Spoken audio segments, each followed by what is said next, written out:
You know, the world's climate scientists tell us that the highest safe level of emissions would be around 350 parts per million of carbon dioxide and greenhouse gases in the atmosphere. We're already at 400. They tell us that the sort of safest we could hope to do without having perilous implications as far as drought, famine, human conflict, major species extinction would be about a 2 degrees Celsius increase in temperature. We're rapidly approaching that, and with all the built-in carbon dioxide that's already in the atmosphere, we're easily going to exceed that. So on our watch, we are facing the next major extinction of species on the Earth that we haven't seen since the time of the dinosaurs disappearing. You know, when whole countries go underwater because of sea level rise, when whole countries find that there's so much drought that they can't feed their population, and as a result they need to desperately migrate to another country or invade another country, I mean, we're going to have climate wars in the future. And what about livestock and animal agriculture? Well, what about it? I mean,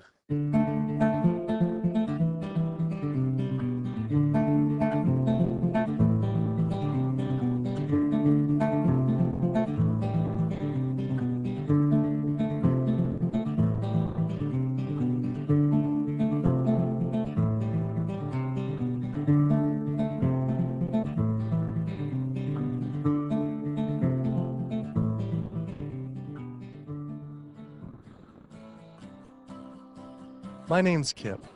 This is me. I had a cliche US American childhood. My mom was a teacher, my dad was in the military, and I have one sister. I played all the sports growing up, but I always loved the outdoors and camping. Life was simple, not a care in the world. And then this guy showed up. Like so many of us, I saw his film An Inconvenient Truth about the impacts of global warming, and it scared the emojis out of me. In Al Gore's film, he describes how our Earth is in peril. Climate change stands to affect all life on this planet. From monster storms, raging wildfires, record droughts, ice caps melting, acidification of the oceans, to entire countries going underwater. That could all be caused by humans' demands on the Earth. With scientists warning unless we take drastic measures to correct our environmental footprint, our time on this planet may be limited to only 50 more years. I wanted to do everything I could to help. I made up my mind right then and there to change how I lived and to do whatever I possibly could to find a way for all of us to live together, in balance with the planet sustainably forever. I started to do all the things Al told us to do. I became an OCE, Obsessive Compulsive Environmentalist. I separated the trash and recycling. I composted, changed all the light bulbs, took short showers, turned the water off when I brushed my teeth, turned off lights when leaving a room, and rode my bike instead of driving everywhere. But as the years went by, it seemed as if things were getting worse. I had to wonder, with all the continuing ecological crisis facing the planet, even if every single one of us adopted these conservation habits, was this really going to be enough to save the world? It just seemed that there was something more to the story. I thought I was doing everything I could to help the planet. But then, with one friend's post, everything changed. The Post sent me to a report online published by the United Nations stating that cows produce more greenhouse gases than the entire transportation sector. This means that raising cattle produces more greenhouse gases than all cars, trucks, trains, boats, planes combined, 13% compared to 18% for livestock. This is because cows produce a substantial amount of methane from their digestive process. Methane gas from livestock is 25 to 100 times more destructive than carbon dioxide from vehicles. Here I'd been riding my bike everywhere to help reduce emissions, but it turns out there's more to climate change than just fossil fuels. I started doing more research. The UN, along with other agencies, reported that not only did livestock play a major role in global warming, it is also the leading cause of resource consumption and environmental degradation destroying the planet today. How is it possible I wasn't aware of this? I thought this information would be plastered everywhere in the environmental community. I went to the nation's largest environmental organizations' websites, 350.org, Greenpeace, Sierra Club, Climate Reality, Rainforest Action Network, Amazon Watch, and was shocked to see they had virtually nothing on animal agriculture. What was going on? Why would they not have this information on there? It seemed the main focus for many of these groups was natural gas and oil production, with fracking being the latest hot issue due to water usage and contamination. Hydraulic fracturing for natural gas uses an incredible amount of water. A staggering 100 billion gallons of water is used every year in the United States. But when I compared this with animal agriculture, raising livestock just in the US consumes 34 trillion gallons of water. And it turns out the methane emissions from both industries are nearly equal. Living in California, a state plagued by drought and water shortages, water use is a major concern for many of us. The average Californian uses about 1,500 gallons per person per day. About half of that is related to the consumption of meat and dairy products.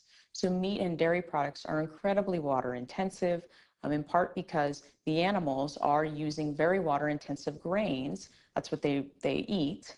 And so all of the water embedded in the grain and that the animal eats essentially is considered part of the virtual water footprint of that product.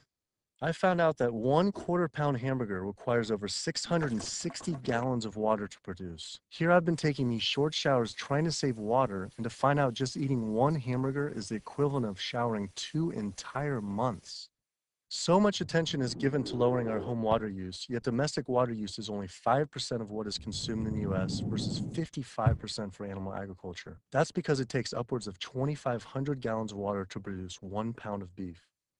I went on the government's Department of Water Resources Save Our Water campaign, where it outlines behavior changes to help conserve our water, like using low-flow shower heads, efficient toilets, water-saving appliances, and fix leaky faucets and sprinkler heads, but nothing about animal agriculture. When I added up all the government's recommendations, I was saving 47 gallons a day. But still, that's not even close to the 660 gallons of water for just one burger. I wanted to see if I could somehow talk with the government about this. Just calling to see if we could schedule an interview. Yeah, that would be good. What does your schedule look like this afternoon or tomorrow afternoon? Tomorrow afternoon could be good. For the urban environment, there are a lot of things that can be done. Indoor, using low-flow shower heads, low-flow faucets, efficient toilets, efficient water using appliances. All those are really good areas that can help quite a lot. But the biggest water savings is from outdoors. We have to be mindful of the way we use water. We have to use it as efficiently as possible. We have to protect its quality, and we have to be good stewards of the environment that depend on water. And checking the sprinklers. A lot of time we get a lot of leaks and broken sprinklers and things like that that wastes water. And those are the areas that there's a lot of room for conservation. It kept on coming up. A lot was of animal agriculture. Can you comment on that at all, about how much that plays a role in water consumption and pollution?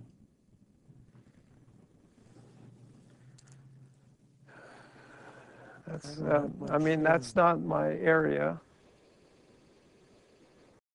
One study that found that 1 pound of beef, 2,500 gallons of water. Yeah.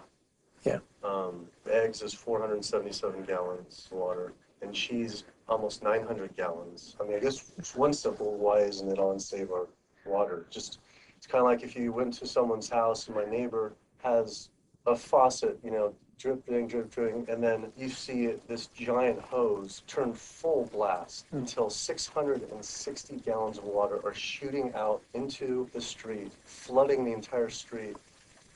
I think I would say, hey, turn that off, please. It seems like it's a huge thing that we could be doing by far more than anything else. Just like if that is really the case. I think that the water footprint of animal husbandry is greater than other activities. There's no ifs, and, or buts about it. That would be really powerful, just rather than waiting till we're in a drought.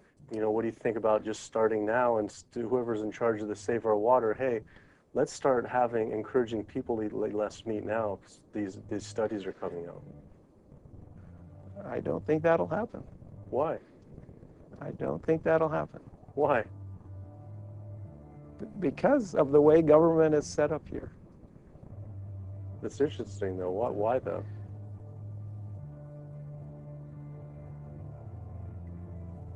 One is water management and the other one is behavior change. Behavior of taking showers and not watering your lawn and doing all that, that's behavior.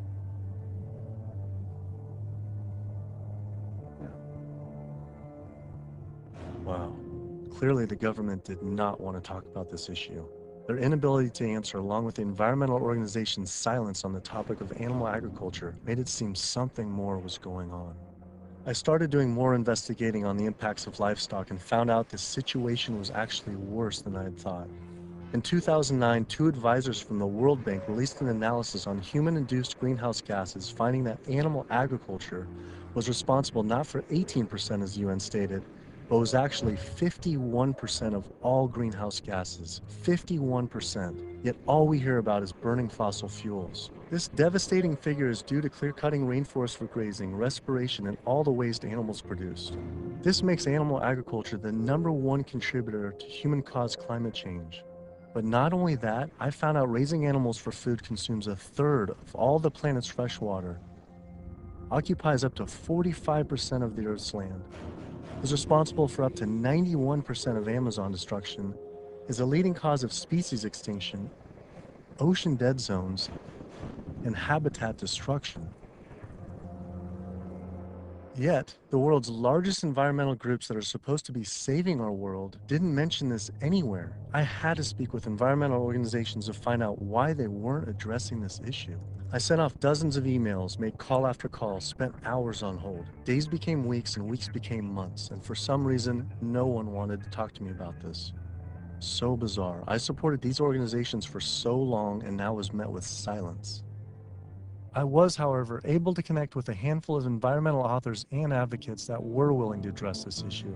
I took my old trusty van, Super Blue, out of retirement and hit the road. So my calculations are that without using any gas or oil or fuel ever again from this day forward, that we would still exceed our maximum carbon equivalent greenhouse gas emissions, the 565 gigatons, by the year 2030, without the electricity sector even, or energy sector even factored in the equation, all simply by raising and eating livestock. If you reduce the amount of methane emissions, the level in the atmosphere goes down fairly quickly and within decades, as opposed to CO2. If you reduce the emissions to the atmosphere, you don't really see a signal in the atmosphere for 100 years or so. The single largest contributor to every known environmental ill known to humankind: deforestation, land use, water scarcity, the destabilization of communities, world hunger. The list doesn't stop. It's an environmental disaster that's being ignored by the very people who should be championing. Free-living animals made up, 10,000 years ago, made up 99% of the biomass. And human beings, we only made up 1% of the biomass. Today, only 10,000 years later, which is really just a fraction of time, we human beings and the animals that we own as property make up 98% of the biomass. And wild, free-living animals make up only 2%. We've basically completely stolen the world, the earth, from free-living animals to use for ourselves and our cows and pigs and chickens and factory farmed fish. And the oceans have been even more devastated. Concerned researchers of the loss of species agree that the primary cause of loss of species on our Earth that we're witnessing is due to overgrazing and habitat loss from livestock production on land and by overfishing, which I call fishing, in our oceans. And we're in the middle of the largest mass extinction of species in 65 million years. The rainforest is being cut down at the rate of an acre per second. And the driving force behind all of this is animal agriculture, cutting down the forest to graze animals and to grow soybeans, genetically engineered soybeans to feed to the cows and pigs and chickens and factory farmed fish. 91% of the loss of rainforest in the Amazon area thus far to date, 91% that's been destroyed, is due to raising livestock. The leading cause of environmental destruction is animal agriculture. I just couldn't understand why the world's largest environmental organizations were not addressing this when their entire mission is to help protect the environment. But that's the thing too, is they say, use less coal, ride your bike, what about, eat less meat. Yeah. I think they focus grouped it and it's a political loser. In terms of, yeah, because they're membership organizations, a lot of them. They're looking to maximize the number of people making contributions, and if they get identified as being anti-meat or challenging people on their everyday habits, that's something that's so dear to people that it will hurt with their fundraising.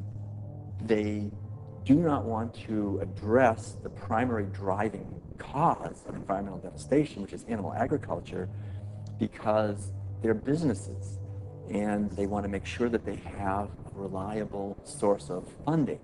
I was invited to a meeting with Al Gore some years ago now, and made these methane arguments. He was really pushed back, and that's just his argument. It's hard enough to get people to think about CO2. Don't confuse them.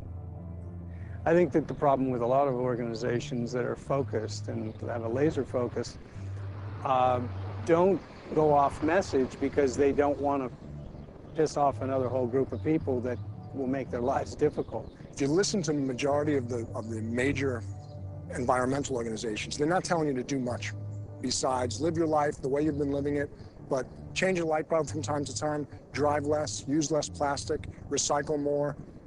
It's better for their fundraising and better for their profile to create a victim and perpetrator sort of plot line. It's like when we talk about the fact that when we have a dysfunctional family and the father is an alcoholic, that's the one thing no one talks about. Everybody goes around that, and yet it's the one thing that's causing the devastation in the relationships in the family, because no one wants to talk about it. How could these organizations not know? I mean, the issue is right in front of them. It's unmistakable at this point. And just like these organizations, they're falling over themselves to show the general public that climate change is human caused. And in doing so, they completely fail to see what's right in front of them, that animal agriculture, raising and killing animals for food, is really what's killing the planet. That was it. No more emails, no more phone calls. I had enough. I realized if I wanted answers, I would have to go to these organizations' headquarters in person. Hi, how's it going? We're doing a full-length feature documentary, and it's on sustainability and animal agriculture plays a role. And we're seeing if we can talk to David Barr. Barr? Yeah. Okay. Do you have an appointment with him? We've been trying for it's almost 2 months, and we haven't even had one receptive email or anything. So we'll see if we can just set something up. Let me just go. They sent out their PR person instead. She refused to be filmed and told us to turn off the camera, but promised someone from their rainforest, ocean, and climate change departments would all speak with us, finally. Next stop was to give Sierra Club a visit.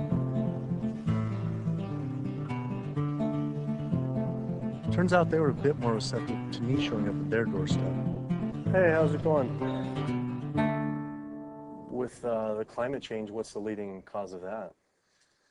Well, it's basically burning too many fossil fuels. So coal, natural gas, oil, tar sands, oil shale, all these new exotic fuels that are kind of hybrids between them. But that's basically what is loading up the atmosphere. So we have this greenhouse effect where the heat is getting trapped and the temperatures are soaring at a rate that has never existed in the history of the Earth. And what about livestock and animal agriculture? Well, what about it? I mean, we'll do just research. A couple of the UN report says it's more. Livestock accounts for more than all transportation put together. A recent 2009 World Watch report, livestock causes 51% of all greenhouse gas emissions. Yeah, well, it is a big issue, and we need to address that as well.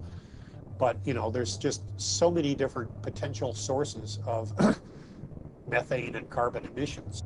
If the number one leading cause is animal agriculture and meat consumption, then doesn't that need to be the number one focus, if not the number two?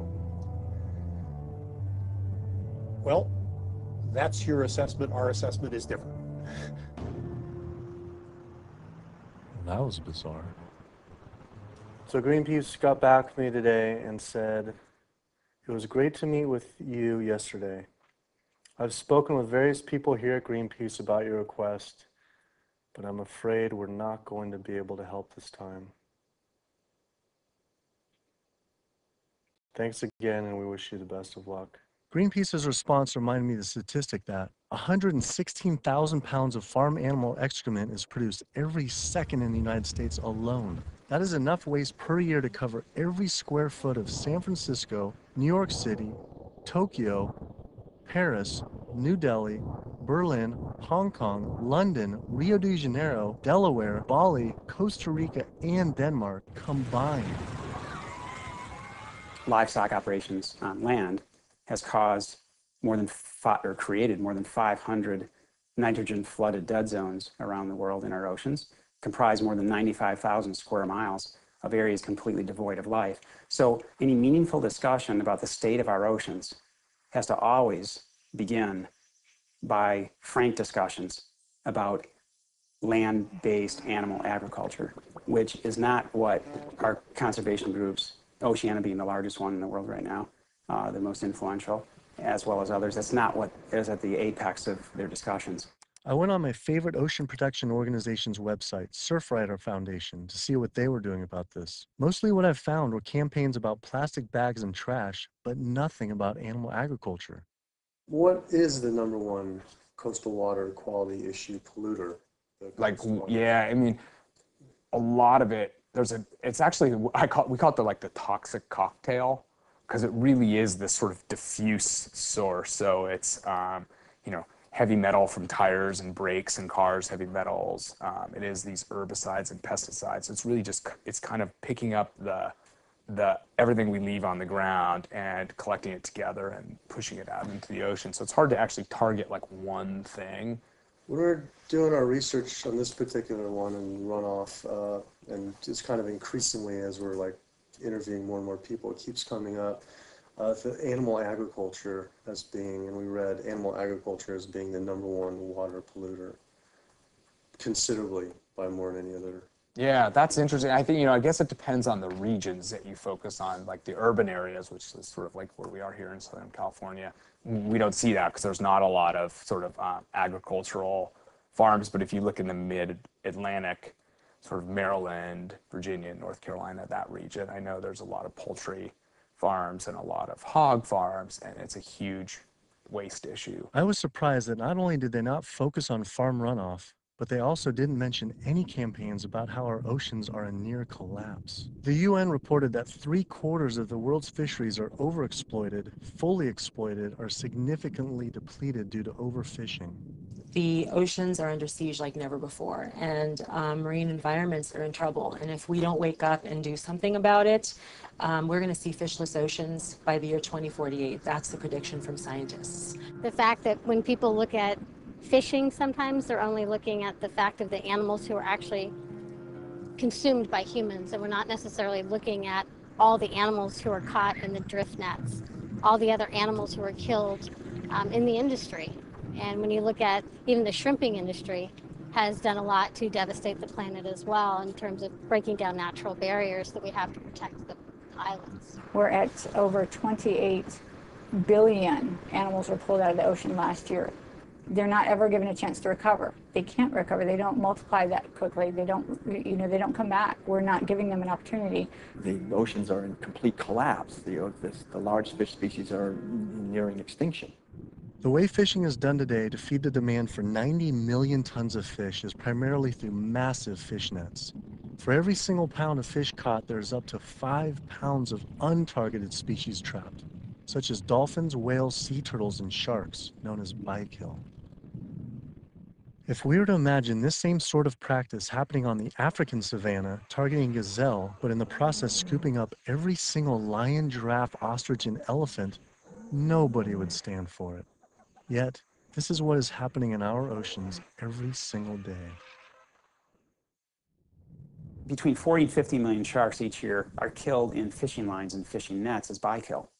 then their fins might be cut off or not cut off, but they're caught initially as bykill, and it's from fishing. It's from fishing in a sustainable manner, in many cases, for fish that are labeled sustainable by, for instance, Oceana and these sustainable certified organizations.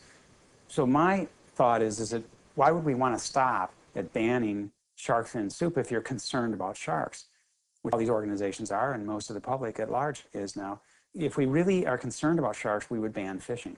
I went on the world's largest ocean conservation group's website, Oceana, to see what they were doing about this. On their site, along with a TED Talk by CEO Andy Sharpless, I was astounded to read they actually recommend that one of the best ways to help fish is to eat fish. With the world's fish population in near collapse, this seems like saying the best way to help endangered pandas is to eat pandas. I couldn't understand how Oceana could say we could remove close to 100 million tons of fish per year, and that could somehow be sustainable and good for our oceans. Many of the species that are nearing extinction have done so, are being ravaged and becoming nearly extinct in a declining fashion and haven't recovered on the watch of Oceana and on the watch of Marine Stewardship Council, and very much on the watch of Monterey Bay Aquarium Seafood Watch, which, I mentioned in one of my lectures. That's, they're aptly named because that's what they're doing. They're sort of watching this happen instead of, aggressively halting it. I mean, according to the United Nations Food and Agriculture Organization, roughly 3/4 of all the fisheries out there are either fully exploited or overexploited. So there's really not a whole lot of fish stocks out there that you might consider at healthy levels for the ecosystem. Watching Andy's TED Talk gave about feeding the world. In 1988, fish catch, as you mentioned, peaked at 85 million tons. How is it possible that we can sustainably catch 100 million tons by 2050, regardless if it's in a farm or if it's in the ocean? If for every pound of fish you're taking out, you're essentially taking out 5 pounds of wild fish, no matter whether it's a pond or it's in the ocean. How can that be sustainable?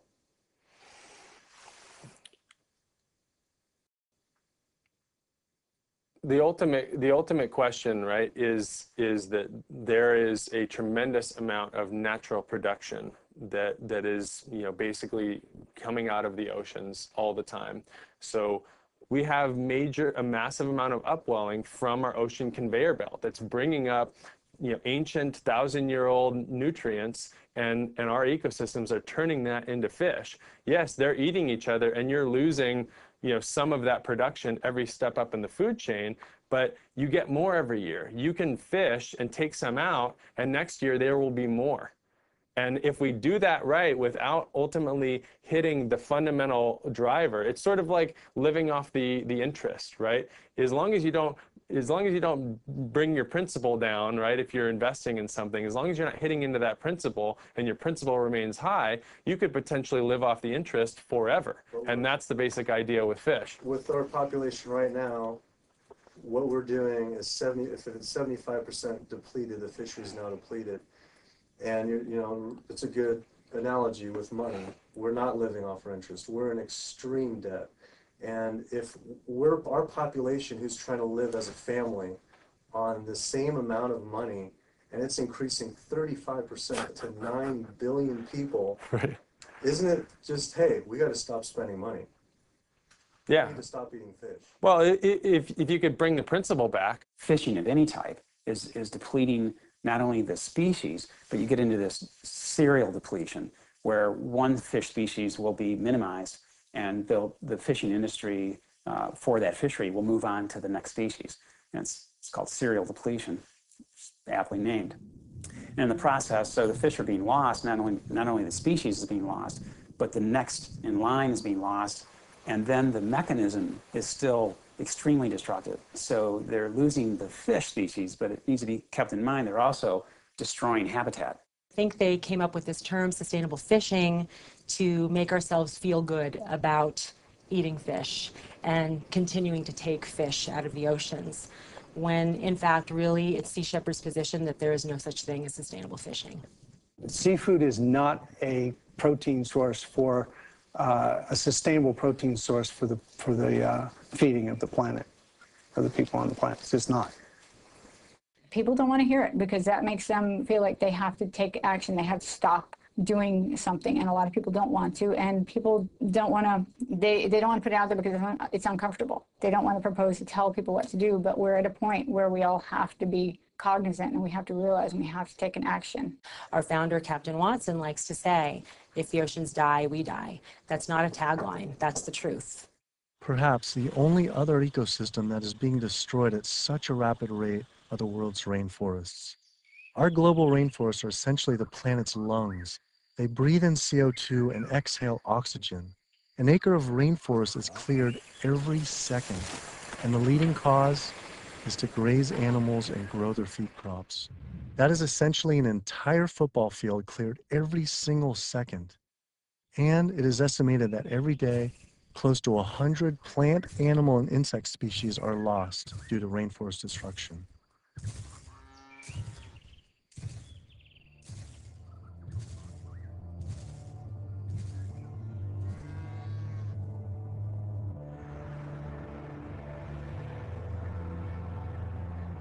What is the leading cause, absolute leading cause of rainforest destruction? Human intervention into rainforests is the leading cause. And so it's either for logging or it's for agribusiness. And that's when you're looking at the top global drivers, it will vary a bit by the rainforest that you're talking about. But the way that we're choosing to use these natural resources on a large industrial scale is the leading driver. When I went on Rainforest Action Network's website, I couldn't believe I didn't see anything about cattle. But I did see they had a large campaign against palm oil. Palm oil plantations are causing tremendous deforestation in the Indonesian rainforest. It is estimated that palm oil is responsible for 26 million acres being cleared. Though, compared to livestock and their feed crops, they were responsible for 136 million acres of rainforest lost to date. But on their website, I was shocked to find cattle was not included as one of their 4 main key issues. Instead, they focused on palm, pulp and paper, coal, and tar sands. How could they not have the leading cause of rainforest destruction? I had to wonder, why focus on fossil fuels and not cattle? Is it more fossil fuels or is it more animal agriculture? I don't know why we would ever do a one or the other. I'm just wondering, what more is it? I don't necessarily know what it is. Could the executive director of one of the world's largest rainforest protection groups honestly not know what was going on? Or even worse, were they hiding it on purpose? And if so, why? I immediately went to Amazon Watch to see if they would say what the leading cause of rainforest destruction truly is. The most biologically and culturally diverse place on the planet is under massive attack right now. The Amazon rainforest itself could be gone in the matter of the next 10 years. What is the leading cause of rainforest destruction? The leading cause of rainforest destruction, I would say, well, just to put it into the context of what Amazon Watch works on, you know, there's many drivers of deforestation, as we call them. Many different reasons and ways that the rainforests are destroyed. The ones that cause the most damage and are the most widespread are mega projects, such as oil and gas pipelines, such as mining projects, such as mega dam projects. We're not talking about... I felt like I was going in circles with all these groups, as if I were stuck in some strange cowspiracy twilight zone where no one could talk about cows. I couldn't believe these organizations just wouldn't say what the leading cause of rainforest destruction truly is. I had to ask one more time. It's hard to say what is the leading cause of deforestation of the Amazon because they're all destructive: oil and gas, mining, dams, agriculture. But in terms of land use, in terms of the amount of land that is destroyed by when we talk about, in comparison, all those different causes of deforestation, what is causing the most trees to fall, for example, I think it would definitely be agriculture. Unfortunately, one of the biggest causes of deforestation Definitely in the Brazilian Amazon is agribusiness, cattle grazing and soy production in particular. This is really what's going on. Why do you think that's like no Greenpeace or no one's really saying the whole story? The whole story about one of the main cause of deforestation. And I think you brought up some really good points about why isn't anybody doing anything about this? And I think in Brazil in particular, I think when we look at what happened after the Forest Code was passed, and people who were standing up against the lobbyists and the interests, the special interests, the cattle industry, the agribusiness industry, what was happening to them? A lot of people were speaking out, got killed. And if you look at, say Carlos, you look at Claudio, there's people who are putting themselves out there and saying, cattle ranching, is destroying the Amazon. A lot of those people were really putting themselves out there. And look at Dorothy Stang, the nun who lived out in Pará, who was killed. A lot of people will speak up. A lot of people just keep their mouths shut because they don't want to be the next one with the bullet to their head. Sister Dorothy Stang was a U.S.-born nun living in the heart of the Brazilian rainforest. Her life's work was to protect the Amazon. She spoke out openly against the destruction of rainforests from cattle ranching for years. Walking home one night, she was brutally gunned down at point-blank range by a hired gun from the cattle industry.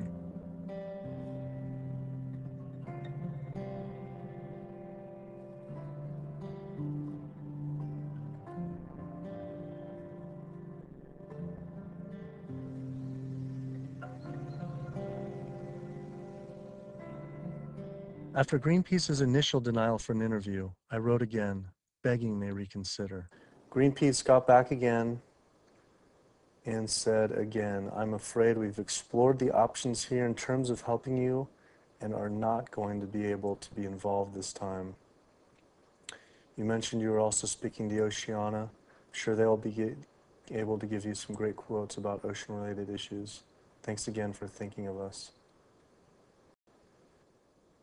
Unbelievable. With Greenpeace unwilling to be interviewed, I had to find a different avenue for answers. There's something really fishy going on over there. Fortunately, I found a former Greenpeace board of director who now speaks openly about the industry. Environmental organizations, like other organizations, are not telling you the truth about what the world needs from us as a species. It's so frustrating when the information is right before their eyes. It's documented in peer-reviewed papers and journals. It's there for everybody to see, but the environmental organizations are refusing to act. Nowhere do you find in their policies, and nowhere do you find in the Greenpeace mission that diet is important, that animal agriculture is the problem. They are refusing, like other environmental organizations, to look at the issue. The environmental community is failing us, and they're failing ecosystems. And it's so frustrating to see them do this. NRDC, the Earth's best defense. All right, so here they actually do have a few things on animal agriculture. The leading cause of environmental degradation is too much pollution and too many engines churning too fast in too many places around the globe. Lately, in 2009, a World Watch report that livestock causes 51% of greenhouse gas emissions, and transportation is around 13, and then the low end, the UN was around 18 to 30, which is more than all transportation, all put together.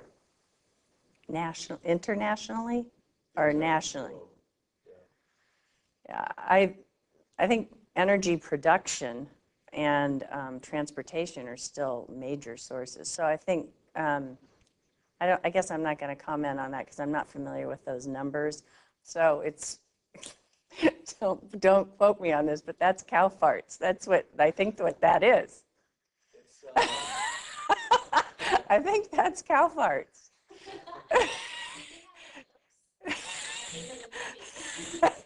Well, that's part of the story. Methane production from cows and other livestock's flatulence is a major contributor, but mostly it is due to deforestation and the waste they produce, which is 130 times more waste than the entire human population, virtually all without the benefit of any waste treatment. NRDC absolutely, as I said, has a big food program. In fact, we just, every year we do the Growing Green Awards, and we recognize food innovators. And this last year, one of the awardees was a sustainable pork producer, actually, that doesn't use any antibiotics, and also the antibiotic use that industrial food production in the United States uses right now. Is, you know, we're giving the majority of antibiotics in the United States are administered to healthy livestock. I wanted to visit one of these sustainable farms. I found the Markegard grass-fed beef farm on the lush, misty California coast.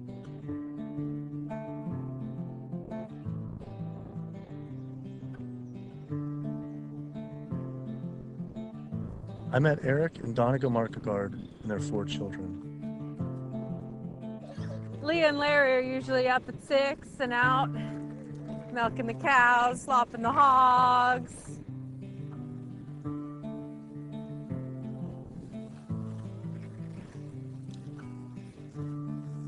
Altogether, we graze about 4,500 acres, and this is our home ranch, and this is 952 acres of that.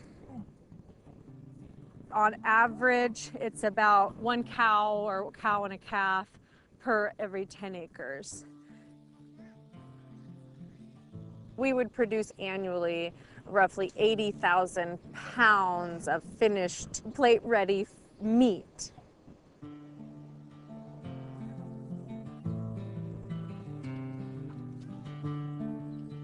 We keep about 10 pigs in roughly a 50-acre area, and we move them around in 10-acre pastures. Some people think that pigs are dirty and gross, but I really like them. They know people, and they'll be friends and really nice. And they could be like your best friend, or could be like a sister. See, they know you when you get to know them. I mean, I shouldn't be bonding, but you have to have a nice pig. Why shouldn't you bond with them? Well, because they're gonna turn into bacon. Oh. But these pigs are about 7 months old now. So these bigger ones are getting ready to be killed. Those 2 smaller ones there, you know, they could grow up a few more months. I love animals, and that's why I'm in the meat business. It's what more of society needs to see, is that packaged piece of meat is a living animal, living and breathing creature that, yeah, it's hard. It's hard. But like what Donegal said earlier, we do it because we love them. With the land use, there's anywhere between, with industrial, as low as 2 to 2.5 acres per cow, all the way up to some, depending, it's not as lush as this, up to 35 acres.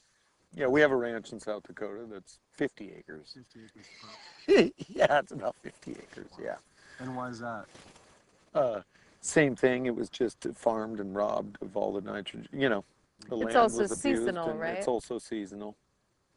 Is it possible, and is it practical for the whole world to, say, have grass-fed cattle? And like, say, Brazil, where, you know, 80%, supposedly 80% of the rainforest was destroyed for cattle. What are your thoughts on that? They shouldn't be eating beef. If their environment wasn't designed to raise beef, then they shouldn't be eating it. Yeah. How do you offset the carbon footprint of livestock?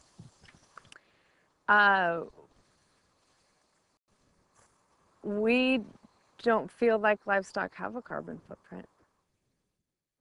I left there feeling confused. And as far as grass-fed beef not having a carbon footprint, it actually sounded like it could make sense until I added up the numbers on land use and population.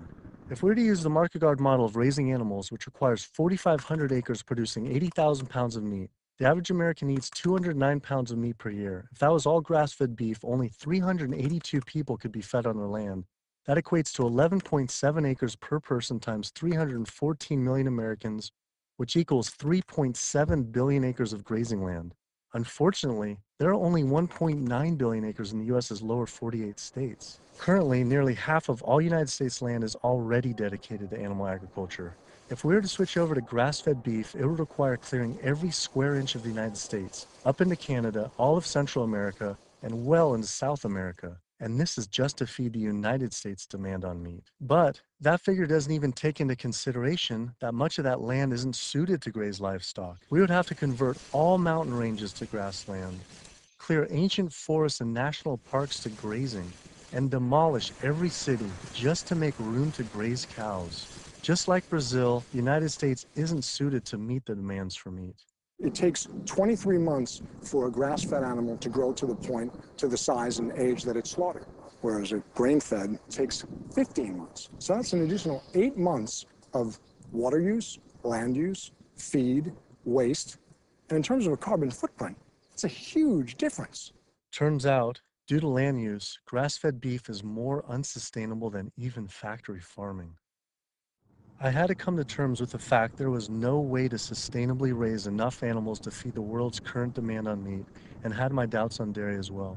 But I did want to talk with a premier organic dairy company to see if they believe their product was sustainable for the world's population. It requires a lot of inputs to produce milk. The feed, the water, the land, it does. And it may not be practical to expect that there can be enough dairy production produced in a sustainable way to feed the entire world. I just don't think that that's necessarily a given. I think it's maybe too much to expect that the world can be fed with dairy in a sustainable way. I don't know the answer, but common sense would say that's a long shot. I was shocked to hear such an honest answer. If this is what the dairy's CEO would say, I wonder what the farmer would claim. Based on their marketing, it seemed their farms were an oasis for cows.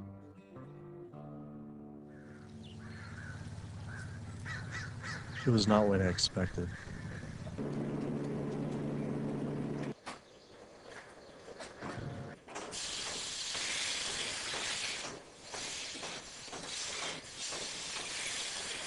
Typically, a cow will eat 140 to 150 pounds of feed a day. 40 to 50 pounds of feed every day. And then she's also going to drink between 30 and 40 gallons of water. Probably go through about 20 tons per week. 20 tons of grain per week. Primarily for our milking cows, so about 250 cows. Yeah, so the biggest part of sustainability to me, the number one thing on the list should be profitability. So how the process completely works from start to finish is the cow needs to have a baby in order to give milk. And so she'll have her baby. That baby's going to stay with the mother for at least 2 days. The babies will go off to our calf raising facility, so they have an individual hutch that they'll be raised in. Since we're a dairy, it's only the girl cows that give us milk. So the boys on typical dairies, they're sold off to beef raising facilities. But we do keep approximately half, and we raise them for 2 years and sell them as organic grass-fed beef. So all dairy cows eventually go to the beef industry? Mm-hmm. At some point in time, she's really going to drop off, and so you have to make a business decision at that point. Are you going to keep investing in her, to give milk, or are you going to sell her off again to another dairy or into the beef industry?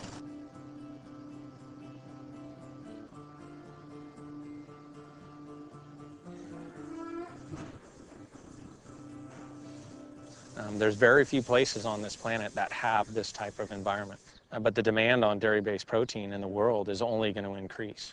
And there's not enough land on the planet to do this type of dairying around the world. It's just the environment is not going to be that way. The land's not there. So I guess on a global scale, a conclusion would be dairy is not sustainable. Unless we start digging up houses and putting pastures back. The only way to start digging up houses and development is to have less people. But we only know that population is going to continue to grow. So that means more commercial dairying, I'm sure. Either that or some low demand by the people. Yeah, or some other product's going to take its place. I mean, we see there's all sorts of soy milks and almond milk and a lot of other products that are coming out and different blends. Where you take juices and proteins, and I think you'll see a lot more of that. He was right. How could cow's milk be sustainable? For when 1 gallon of milk, it takes upwards of 1,000 gallons of water to produce. Doing research on grass-fed livestock, I kept coming across the work of Alan Savory. Almost a third of the planet's land is becoming desert, with a vast majority due to livestock grazing. Savory claims that the best way to reverse this desertification is to actually graze more animals. This reminded me of Oceana saying the best way to help fish is to eat fish. This is the same man during the 1950s working as a research officer for the game department of what is now Zimbabwe, came up with a theory in spite of scientific evidence that actually elephants were the cause of desertification there. And his solution was convincing the government to kill 40,000 elephants. Yet, after 14 years of relentless slaughter, the conditions only got worse. His theory was wrong.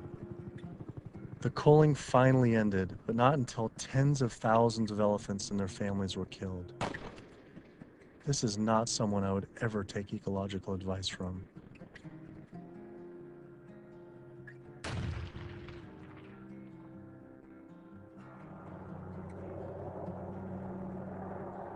It turns out the cattle industry is having the same effect on wildlife in the United States. The government has been rounding up horses en masse, and we now have more wild horses and burros in government holding facility, 50,000 wild horses and burros in government holding facilities than we have free on the range. Basically, you have ranchers who get to graze on our public lands for a fraction of the going rate. So they're getting like this huge tax subsidy. It's about 1/15 of the going rate. And what the Bureau of Land Management has to do is say how much forage and water is on the land. And then they divvy it up. They give so much to the cows, so much to wildlife, and so much to the wild horses and burros. And what we see is the lion's share of the forage and water is going to the livestock industry. And then they scapegoat the horses and burros and say, oh, there are too many horses and burros, let's remove them. I always tell people that wild horses and burros are just one of the victims of the management of our public lands for livestock, because we also see the predator killing going on. We know wolves are now being targeted by ranchers to get rid of wolves. USDA has aircraft, and all they do is aerial gunning of predators. So all a rancher does is call up and say, I've got a coyote here. They'll come over and they'll shoot the coyote, or they'll shoot the mountain lion, or they'll shoot the bobcat. And this is all for ranching. In Washington State, after cattle were found to be attacked on public lands where they were grazing under permit, Washington State decided to kill the entire wedge pack of wolves. And those wolves were not introduced. They had in-migrated from Canada, but they're no longer there. It starts at the local level with the Bureau of Land Management, but then it goes all the way to Congress. And we see Congress, sitting there willing to allow this type of mismanagement of our public lands to continue. It is the insistence of and the lobbying power of the animal agriculture industry that continues to see wolves killed, continues to see an insistence that predators be maintained at a low level that does not benefit ecosystems. I've seen so many pieces of land, I've looked at so many environmental assessments from the Bureau of Land Management where they say the rangelands are not meeting standards. And they say straight up, livestock grazing is a cause for not meeting range standards, and yet they will continue to allow livestock grazing. They're at the very core of making sure that cougars are treed by hounds, and that wolf packs are run down, and that hunting seasons are opened up year-round, and that traps are set so that they can suffer. if anyone cares about wild horses and wildlife and public lands and the environment, you can't ignore the livestock, the impact, the negative impact that livestock raising is having on our public lands in the West. I've added up the costs of animal food production that the producers don't actually bear themselves.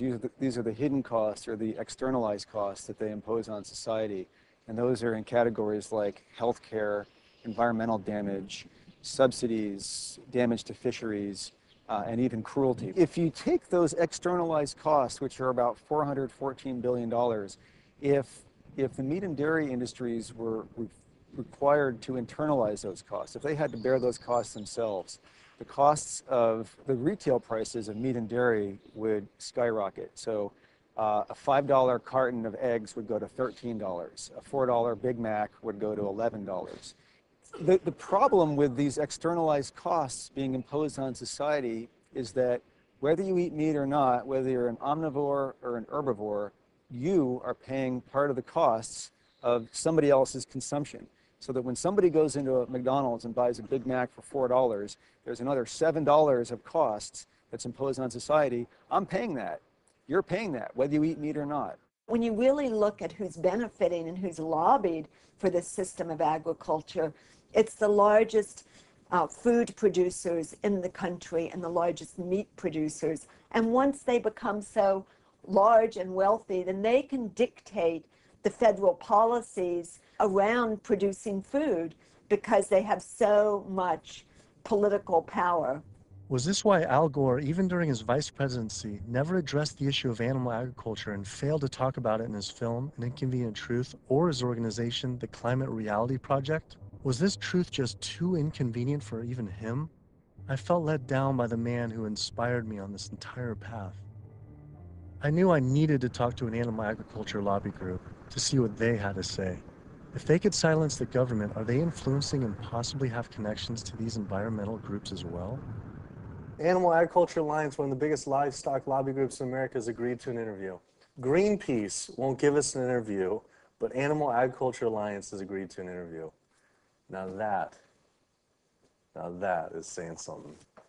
People hear the word GMOs and that's a really scary term, and again, I think agriculture has kind of struggled to explain what that means, but in reality, what we've done is to use technology to make advancements in how we raise crops and how we raise animals. We're not going to feed the world, going back to how it was 100 years ago where all the animals were, pasture fed. We didn't just move animals inside and just implement these large vertically integrated systems because of sustainability. It certainly reduces the environmental impact while improving animal well-being and food safety. So they're saying that animals like it just as much being inside, say the chickens and the cows like being just as much inside as pasture grass-fed? In a lot of cases, it's been a significant improvement in their well-being, just in terms of the amount of care they can get, individualized care. Does the meat and dairy industry ever support or donate to environmental nonprofits? I don't know that I would want to comment on that. Yeah, I don't. I don't know. I don't know that we would know what they donate to or don't donate to. Does meat and dairy industry ever support or donate to, say, Greenpeace? Again, I don't know that I would feel comfortable. Hey, sorry we didn't get back to you earlier. I have some bad news. Unfortunately, we are no longer able to fund your film project. We had a meeting, and due to the growing controversial subject matter, we have some concerns and have to pull out. Why was this subject so controversial? The first person I could think to speak with was Howard Lyman, who had been sued by cattlemen for simply speaking the truth about animal agriculture on the Oprah Winfrey Show.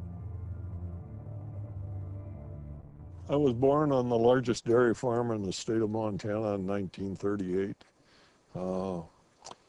Grew up my entire life on a livestock farm, went to Montana State University, got a degree in agriculture, came back and started a mega agriculture endeavor where I had 10,000 acres of crop, 7,000 head of cattle, and about 30 employees. So I spent 45 years of my life in animal agriculture, and so I've been there, done that.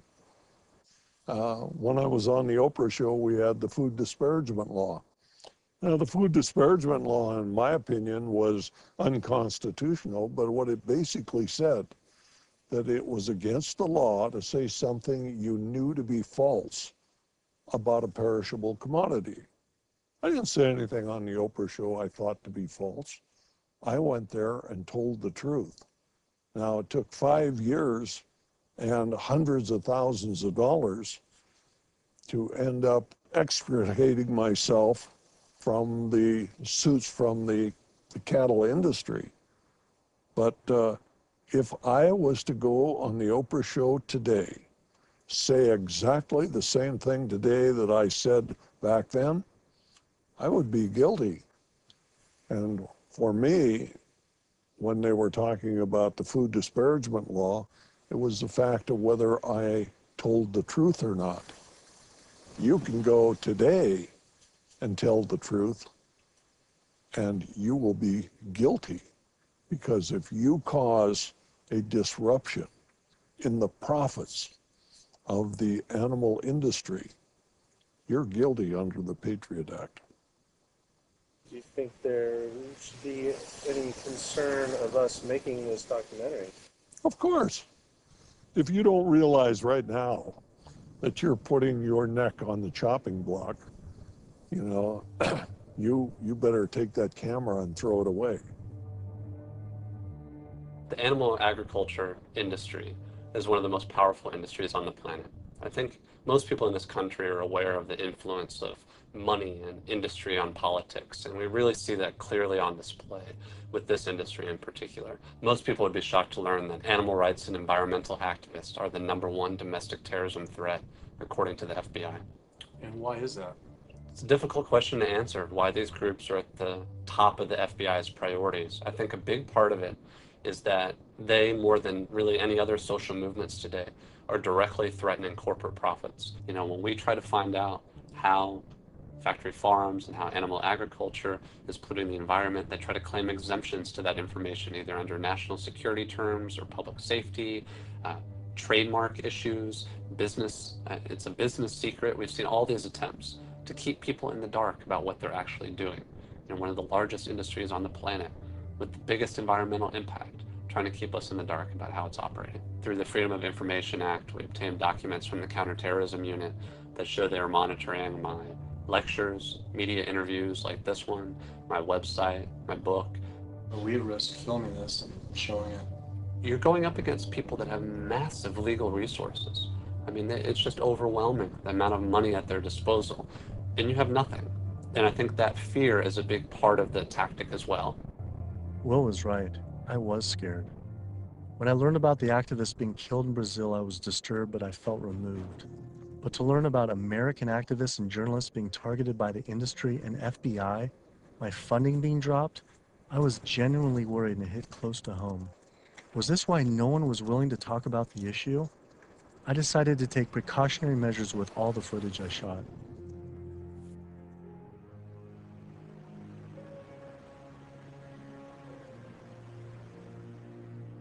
I was beyond frightened to imagine what could possibly happen if I pursued this subject any further. It seemed the only decision to make was to put down the cameras and walk away. But then, I realized this issue was way bigger than any personal concern I could ever have for myself. This was about all life on Earth hanging in the balance of our actions, and that you either live for something or die for nothing. And I actually had no choice all along. I decided then to surrender not to fear from a secret, but rather to a cause towards truth. I couldn't be like these environmental organizations and sit silently while the planet was being eaten alive right in front of our eyes. I had to stand up and continue on.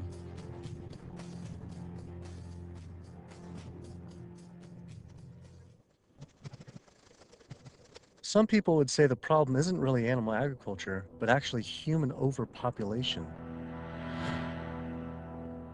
In 1812, there were 1 billion people on the planet. In 1912, there were 1.5 billion. Then, just 100 years later, our population exploded to 7 billion humans. This number is rightly given a great deal of attention, but an even more important figure when determining world population is the world's 70 billion farm animals humans raise.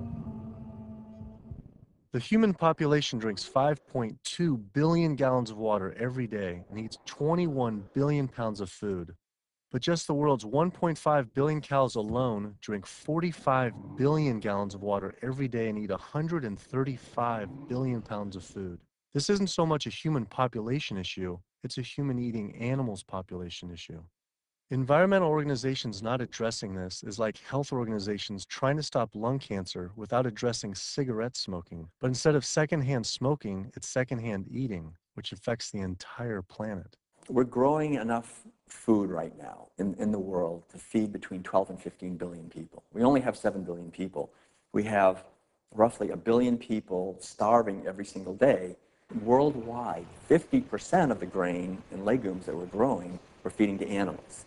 So they're eating huge amounts of grain and legumes. And in the United States, it's more like closer to 70, 80, depending on which grain it is, about 90% of the soybeans.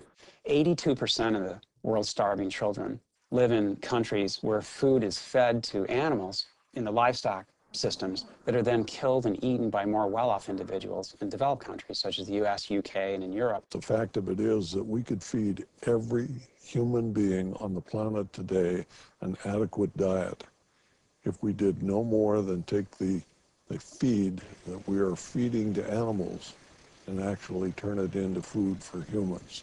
And so somebody trying to justify GMOs, that's like trying to give a drowning man a drink of water.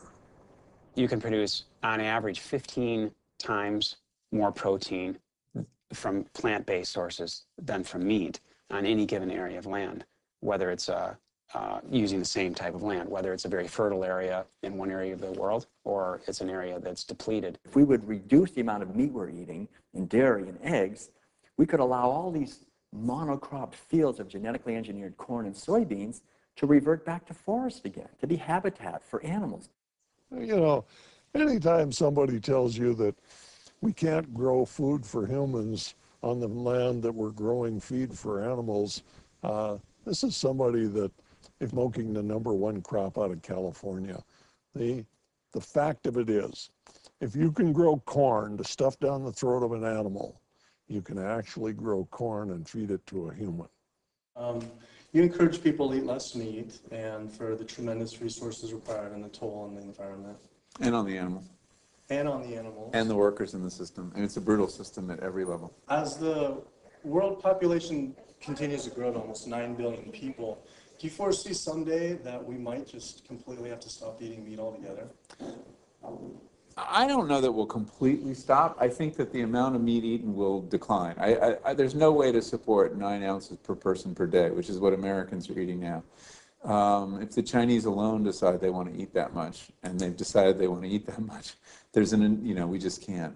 We don't have enough world to produce the grain to generate that much meat. I think a plant-based diet is the most sustainable. But what do you recommend for 9 billion people can eat for the planet to not only sustain but to thrive? Would you throw out a number like an ounce, 1 ounce? Oh, per meat? And including dairy, like. Yeah, I don't think I don't know enough. But yeah, it would be on the order of a couple ounces a week. It's not going to be the way we're eating it now. We're gorging on meat. We're eating huge amounts. And does that include cheese too? Like Yeah. 2 ounces total? Yeah, cheese and milk. 2 ounces a week. Only 2 ounces a week seem like nothing. People could probably raise that in their own backyard. Maybe backyard farming was a sustainable solution. I have 42 ducks. I started off with 3 ducks 3 years ago, and then those burdened into a population. I buy a 75-pound bag of seed, and that seed bag will last me right now about 2 weeks. The ducks now that we're going to be culling are about 2 years old. When you're living with them, they get used to you. They're not intimidated or whatever, and so they make all their vocal sounds like natural. Go down. Easy, easy, easy, easy. Okay. Now we're gonna keep you. Run. These two go first. Being smart-wise, compared to a chicken, they're probably the same.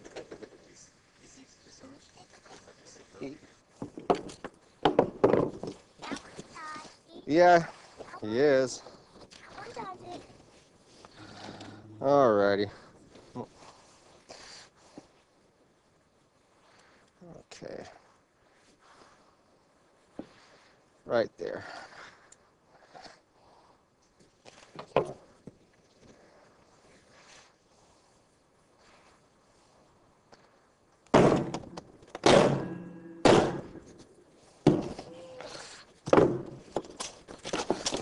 That's going to be a little gruesome.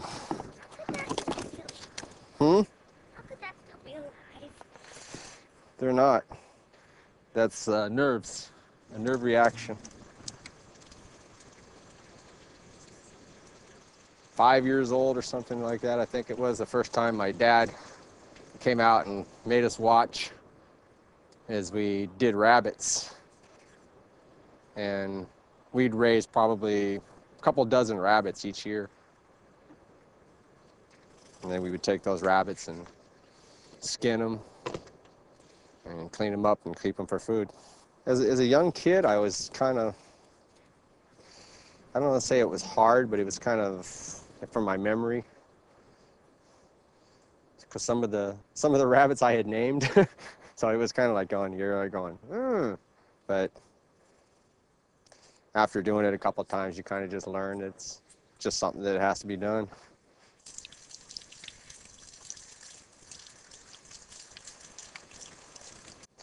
Not the fingers. I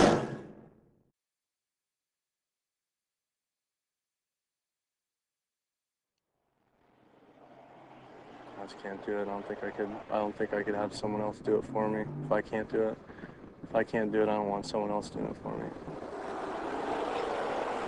And then sustainability, for sustainability, 75 pounds is 2 pounds per, so it's a pound per week per duck. 52 weeks, 110, so it's 110 pounds of food for 1 to 1.5 pound of meat. So on the sustainability issue, it's 100 to 1. And that grain gets, who knows where that grain comes from.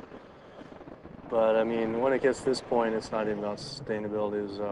It was just, I don't feel real good inside. First time I've ever seen that. So, kind of, yeah. I'd been so caught up in the destruction caused by animal agriculture, I realized I had never truly dwelled on the obvious reality that every one of these animals was killed. It was always a disconnected, abstract fact of eating meat, but when it became personal, face to face, the story changed. I had already scheduled weeks in advance to film another backyard slaughter of a chicken that stopped producing eggs. I didn't know how I was going to possibly go through another slaughter. So I didn't.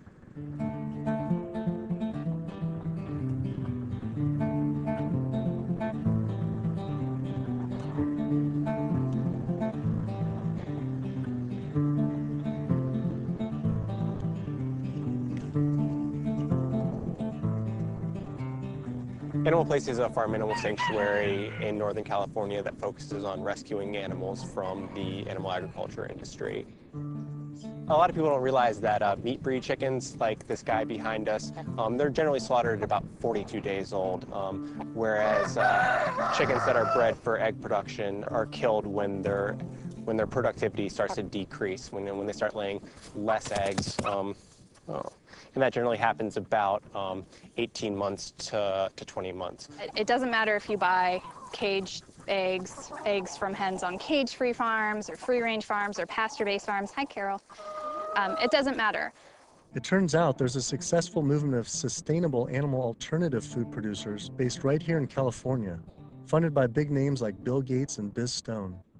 When you imagine all those egg-laying hens eating all that soy and all that corn, you have an energy conversion ratio at about 38:1. Whereas alternatively, you can find plants, and you can grow those plants, and you can convert those plants into food. And the energy conversion ratio for the plants that we're using to replace the eggs is about 2:1, compared to 38:1 for eggs. So our explicit goal is to have the maximum amount of impact by creating this new model that makes the global egg industry entirely obsolete.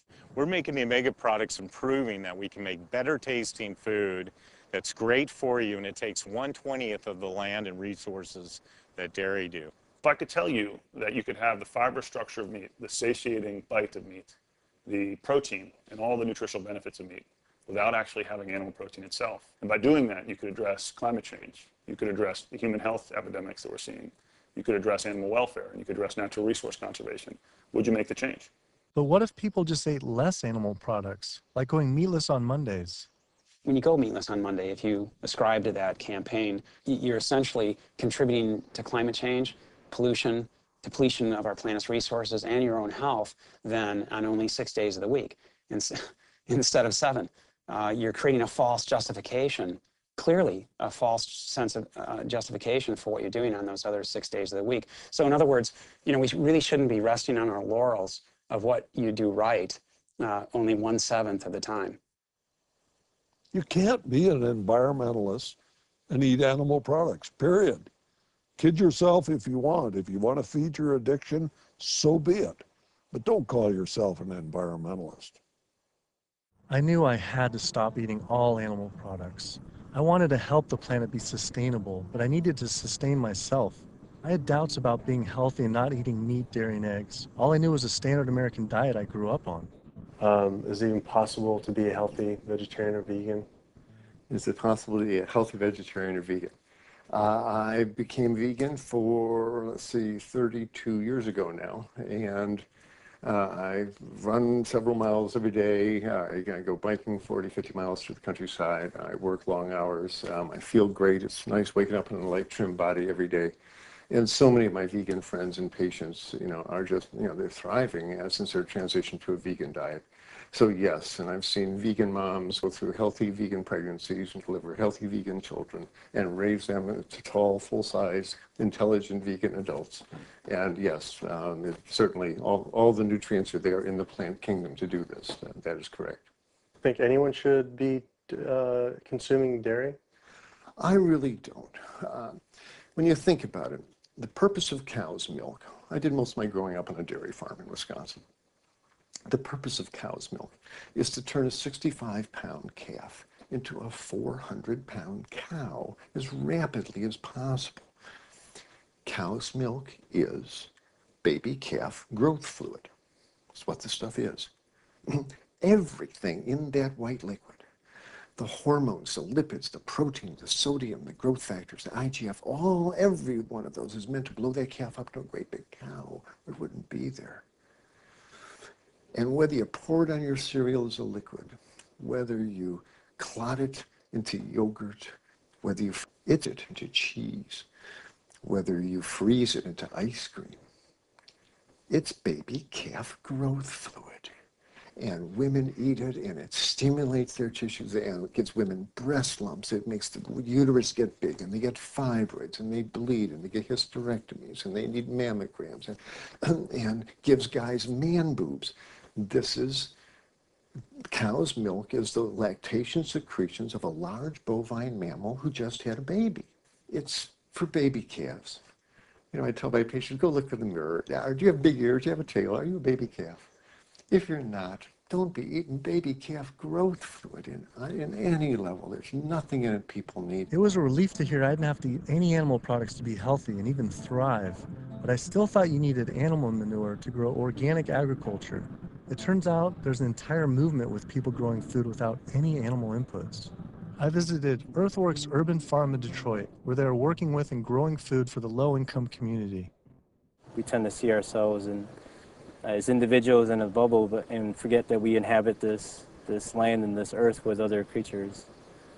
And so we have to learn how to share more, I guess.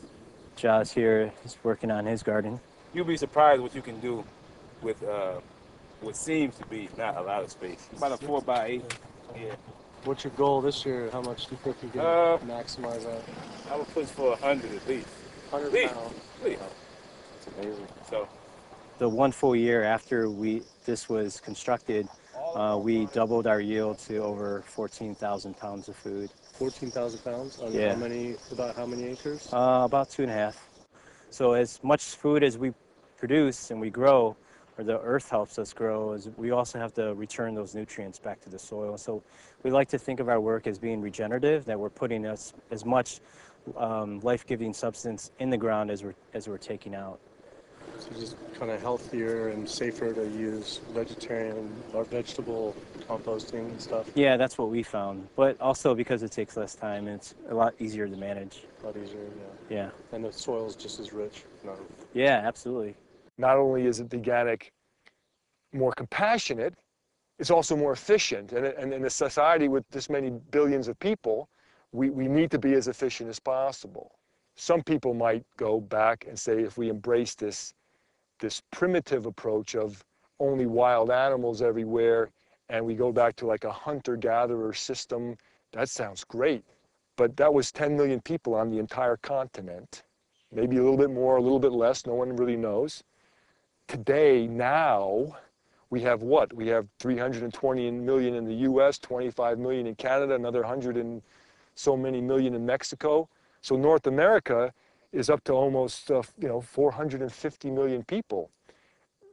Trying to figure out a way to bring animal agriculture in balance with 450 million hungry people is impossible. This is amazing. I didn't believe it when I first learned it, but 216,000 more people are born to the planet every day. Every day. It's extraordinary. But what's really extraordinary is you need, per day, 34,000 new acres of farmable land. It's not happening.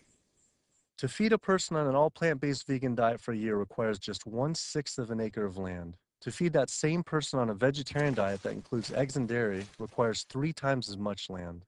To feed an average U.S. citizen's high consumption diet of meat, dairy, and eggs requires 18 times as much land. This is because you can produce 37,000 pounds of vegetables on 1.5 acres, but only 375 pounds of meat on that same plot of land. I also learned the comparison doesn't end with land use. A vegan diet produces half as much CO2 as an American omnivore, uses 1/11th the amount of fossil fuels, 1/13th the amount of water, and 1/18th of the amount of land. After adding this all up, I realized I had the choice every single day to save over 1,100 gallons of water, 45 pounds of grain, 30 square feet of forested land, the equivalent of 20 pounds of CO2, and one animal's life every single day. If we all, as a society, did go vegan and we moved away from eating animal foods and toward a plant-based diet, well, what would happen? If we didn't kill all these cows and eat them, then we wouldn't have to breed all these cows because we're breeding cows and chickens and pigs and fishes. We're breeding them, over and over again, relentlessly. So if we didn't breed them, then we wouldn't have to feed them. If we didn't have to feed them, then we wouldn't have to devote all this land to growing grains and legumes and so forth to feed to them. And so then the forest could come back. Wildlife could come back. The oceans would come back. The rivers would run clean again. The air would come back. Health would return. Renewable energy infrastructure, such as building solar and wind generators all over our country to reduce climate change. I mean, that's a pretty good idea, but it's projected to take at least 20 years and at least minimally $18 trillion to develop. It's important to realize that we don't have that long of a time frame. We just talked about how it might be a 3 to 4 year time frame. So we don't really have 20 years, and we really don't have $18 trillion to develop these. So another solution to climate change, we could stop eating animals, and it could be done today. It doesn't have to take 20 years, and it certainly doesn't have to take $18 trillion because it costs nothing. Some people say, well, let's fix CO2 and then we can worry about methane. Well, it's the other way around. It actually makes sense. Do something about methane because you get a response right away. Quietly and unmistakably, the most powerful thing that someone can do for the environment. No other lifestyle choice has a farther reaching and more profoundly positive impact on the planet and all life on Earth than choosing to stop consuming animals and live a vegan lifestyle. Do you realize 75% of Americans consider themselves to be environmentalists? You don't think we couldn't solve this problem in a heartbeat? I'll tell you what, all we would need is for the environmentalists to live what they profess, and we'd be on a new course in the world. We will not succeed until we stop animal agriculture. And by succeed, I mean we will not save ecosystems to the extent necessary. We will not have enough food for people around the planet. We will not stop global warming. We will not stop pollution in the dead zones that run off all the fields of corn and soy that are grown to feed livestock. And we will not stop the hunting of wolves and other predators. Now, organic farming is one major positive step in the right direction, but we need to keep walking. We need to get beyond organics. We need to get to sustainability. When you take the animal out, well, you also take the greenhouse gas issue out, and you take the food safety issues out, and you take some of the other externalities related to food scarcity. But one thing that's amazing is, I think you put our values back in. You put values like compassion and integrity and kindness, values that are natural to human beings. You put that in. You build that back into the story of our food. And I think as this begins to progress, I think it also helps people to pause before they eat that egg, before they eat that steak, before they eat that chicken nugget, and ask themselves, is that really what they want? Or do they actually want something more? I had to come to the full conclusion the only way to sustainably and ethically live on this planet with 7 billion other people is to live an entirely plant-based vegan diet. I decided instead of eating others, to eat for others. At first, like these environmental groups, I was afraid of what it'd mean to change, but now I embrace it. All this talk about sustainability sounded like our planet was on some sort of life support, and I don't want her to simply survive or to sustain, but to thrive. Life today is not about sustainability, it's about thrivability. She's given so much to us for so long, it was time to give back. 108% of everything we have. It felt good. It was in alignment. And we see this movement not just about providing cheaper and inexpensive food that everyone can have, but also a spiritual move. A move towards understanding who we really are and how we can really connect to each other. Do what you can do as well as you can do it every day of your life, and you will end up dying one of the happiest individuals that ever died. We become part of a gathering momentum of other people that's happening. This is really what's happening. This is the news. Selflessness is a nice way to be. It has all these benefits for yourself as well as the planet and other people. So it's a beautiful way to live. Ecologically, it just feels better. This is about massively transforming how our society eats because it's a necessity. It's acting on what we know and acting kindly and gently on the whole planet and with other people to accomplish the goals of living better. We can do it, but we have to choose to do it. You can change the world. You must change the world.